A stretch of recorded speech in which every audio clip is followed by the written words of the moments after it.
जय हिंद दोस्तों। और आज हम उस कई सारे पहलुओं पर बात करेंगे जिनमें सबसे जो खास है वो हल्द्वानी का मुद्दा है। हल्द्वानी उत्तराखंड, उसमें अभी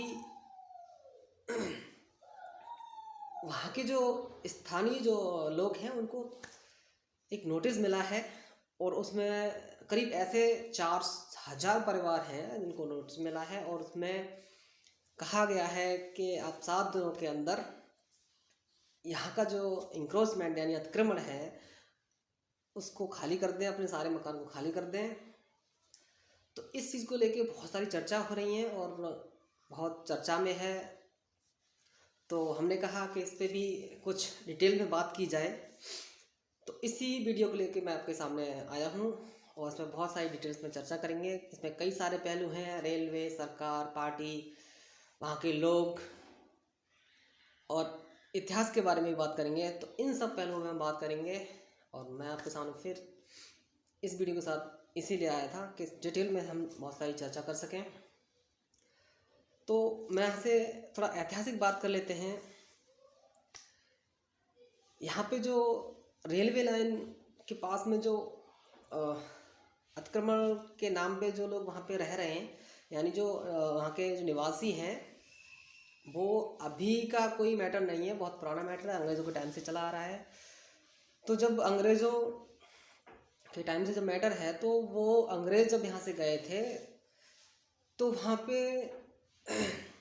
बहुत सारी चीज़ें थी। तो वहाँ का एक बिजनेसमैन है, बहुत बड़े बिजनेसमैन है, तो दान सिंह बिस्ट करके नाम था उनका। तो उनको वहाँ की जो ज़मीन है जहाँ पे अभी लोग रह रहे हैं, जिनको अतिक्रमण बताया जा रहा है, तो उनको जो ज़मीन दान में दी गई थी।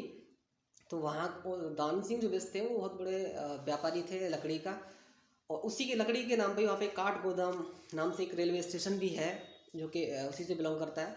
तो वहाँ के जो दान सिंह बिस्ट है वो बहुत सारा म्यांमार, पाकिस्तान, इंडिया, बहुत सारी जगह पे वो लकड़ी का एक्सपोर्ट करते थे और रेलवे की जो स्लीपर्स होते हैं उनके लिए तो काफ़ी फेमस रहा वहाँ का। तो उन्होंने धीरे धीरे करके वहाँ विस्तारीकरण हुआ, जब काम बढ़ा तो उन्होंने और यहाँ पे लोगों को बसाना स्टार्ट किया और बढ़ते बढ़ते बहुत सारा हो गया यहाँ पे। फिर उसके बाद वहाँ पे नगर पालिका और नगर निगम जैसे कई वहाँ पे ऐसे निकाय जुड़े वहाँ पे, और उन्होंने ये चीज़ अपने अंडर ली।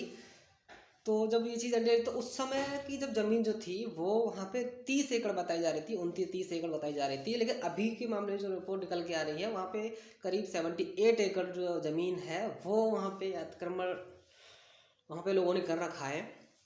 तो पहले में और में काफ़ी अंतर है। तो ये चीज़ कैसे बढ़ी?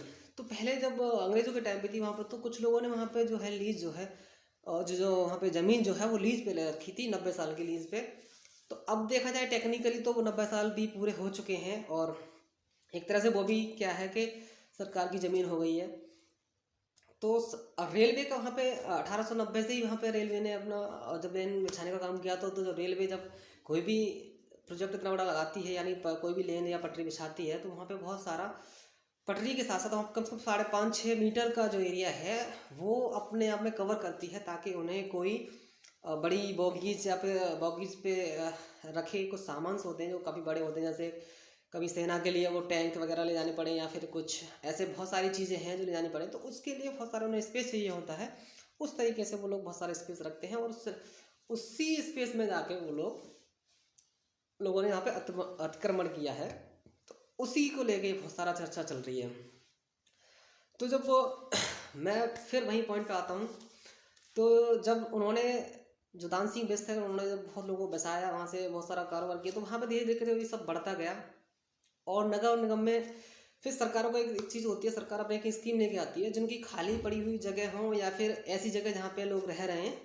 तो खाली जो पड़ी जगह होती है उन पर सरकार क्या करती है, बोलती है कि हम एक स्कीम है और इसका सरकार ये है और आप इतने रुपए देकर यहाँ पे इस ज़मीन को यूज़ कर सकते हैं, ले सकते हैं और अपना मालिकाना हक ले सकते हैं। और जिन्होंने ऑलरेडी यहाँ पे अतिक्रमण कर रखा है उनको ये बोला जाता है कि आप यहाँ का वहाँ पे कुछ, यानी यहाँ का सर्कुलर के हिसाब से वहाँ का कुछ वो अपना अगर पैसे दे देते हैं, अगर वहाँ का उनका पैसे सारे चुका देते हैं, तो वहाँ पे वो अपना मालिकाना हक ले सकते हैं, यानी फ्री होल्ड वो लोग अपनी ज़मीन का मालिकाना हक ले सकते हैं। इस तरीके से बहुत सारी चीज़ें हैं।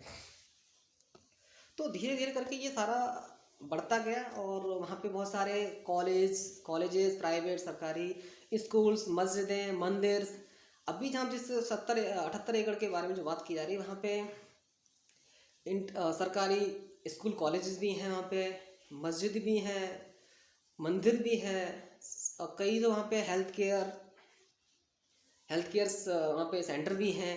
तो इस तरह अब सरकारी चीज़ों भी वहाँ पे ऑलरेडी हैं। तो ये भी सारी चीज़ें किसी ना किसी के देख रेख में की गई होंगी। तो वहाँ पे अभी जो 4000 परिवार को जो हटाने की जो बात करी जा रही है, अभी सुप्रीम कोर्ट ने हालांकि उसमें रोक लगा दी है अभी, लेकिन इसको थोड़ी गहराई से समझने के लिए हमें और थोड़ा पीछे जाना पड़ेगा।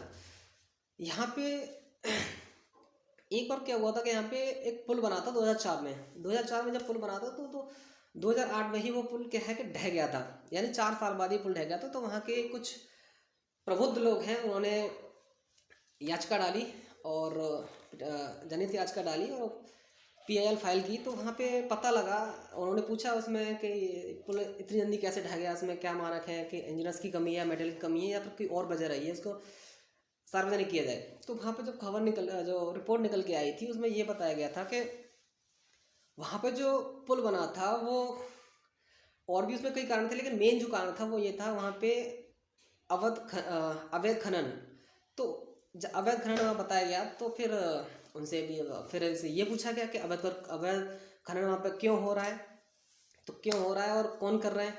तो वहाँ पे जब अवैध खनन की जब बात आई थी, फिर वहाँ में उसमें जब निकल के सामने जो बात आई थी, उसमें ये था कि जहाँ पे जो लोग बसे हुए हैं नियर बाई, यानी जो अतिक्रमण के नाम पे अतिक्रमण बोला जा रहा है, वो लोग वहाँ पे जो है अवैध खनन करते हैं और इनमें लिप्त रहते हैं और ये करते हैं। तब वहाँ पे ये चीज़ फिर उसमें कोर्ट में जाती है, तो फिर वहाँ पे ये कहा जाता है कि इनको हटाया जाए, अगर यहाँ पे इस तरीके से करें तो हटाया जाए वहाँ से। तो जब हटाने वाली बात आई, वहाँ से जब हटाने वाली बात आई, तो सरकार से फिर हाई कोर्ट पहुँची। फिर हाई कोर्ट ने निर्णय दे दिया कि इनको खाली करा दिया जाए। ये बहुत पहले पुरानी बात है, अभी की बात नहीं है, पुरानी बात है। पुराने ऑर्डर दे दिया और उसमें तब भी ये चीज़ क्या है कि उसको खाली नहीं किया गया। फिर जो है वहाँ का रेलवे जो है फिर उसमें फिर से हाई कोर्ट में जाके फाइल कर देता है कि सब कुछ इसको हो गया है और बताओ प्रशासन जो है उसको खाली नहीं करा पा रहा है। तो सरकार तो उसके बाद फिर ये चीज़ पहुंच जाती है, तो हाई कोर्ट, तो फिर हाई कोर्ट से मामला फिर ये सुप्रीम कोर्ट पहुंच जाता है। तब जाके सुप्रीम कोर्ट फैसला देता है कि सुप्रीम कोर्ट में फैसला पहुंच जाता है, बट सुप्रीम कोर्ट में क्या करता है, अभी रोक लगा देता है।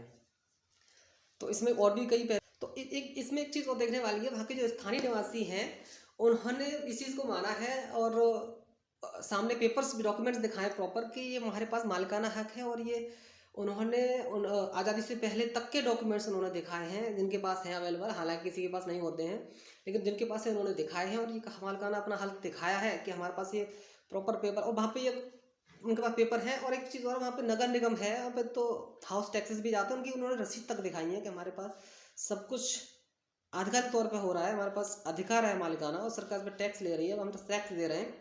तो अतिक्रमण कैसे हो गया, तो एक ये भी चीज़ निकल के आ रही है।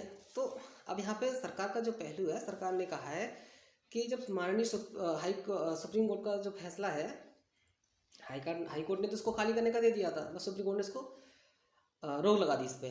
तो वहाँ की जो सरकार है, बीजेपी की सरकार है, उसने ये भी कहा है कि हमें तो जो माननीय हाई कोर्ट ने जो फैसला दिया है वो हमें मान्य होगा, बट हाँ इससे पहले वहाँ का एक सर्वे कराया जाए और प्रॉपर तरीके से पता किया जाए कि वहाँ पे जो लोग हैं वाकई में उनके पास मालिकाना हक है या नहीं है, और है या नहीं है। और दूसरी बात यह है कि उनका पुनर्वास योजना भी बनाई जाए उस समय सेम टाइम में, ताकि उन लोगों को अगर वहाँ से खाली कराया जाता है तो वो उनको शिफ्ट किया जाए, ताकि उन्हें कोई दिक्कत ना हो, क्योंकि सरकार तो जनता के लिए होती है ना। तो इस तरीके से वहाँ की सरकार ने भी दलील दी है।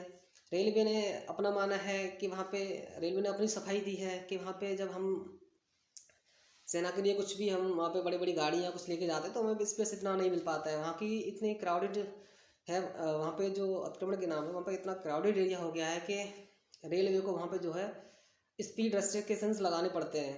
तो वहाँ पे उसकी स्पीड कम होती है, यात्रियों को दिक्कत होती है, वहाँ पे जाने आने टाइम ज़्यादा लगता है। तो इस चीज़ के सरकार रेलवे ने भी अपनी कई सफाइयाँ दी हैं और इसके नाम पे उन्होंने बताया है कि ये खाली करना सही है। सरकार ने भी कह दिया है कि हमें हाई कोर्ट का जो फैसला है वो मान्य होगा। और लेकिन हाँ, इसमें उनको योजना बनाई है पुनर्वास योजना, तो ये कहीं तक अच्छा रहेगा।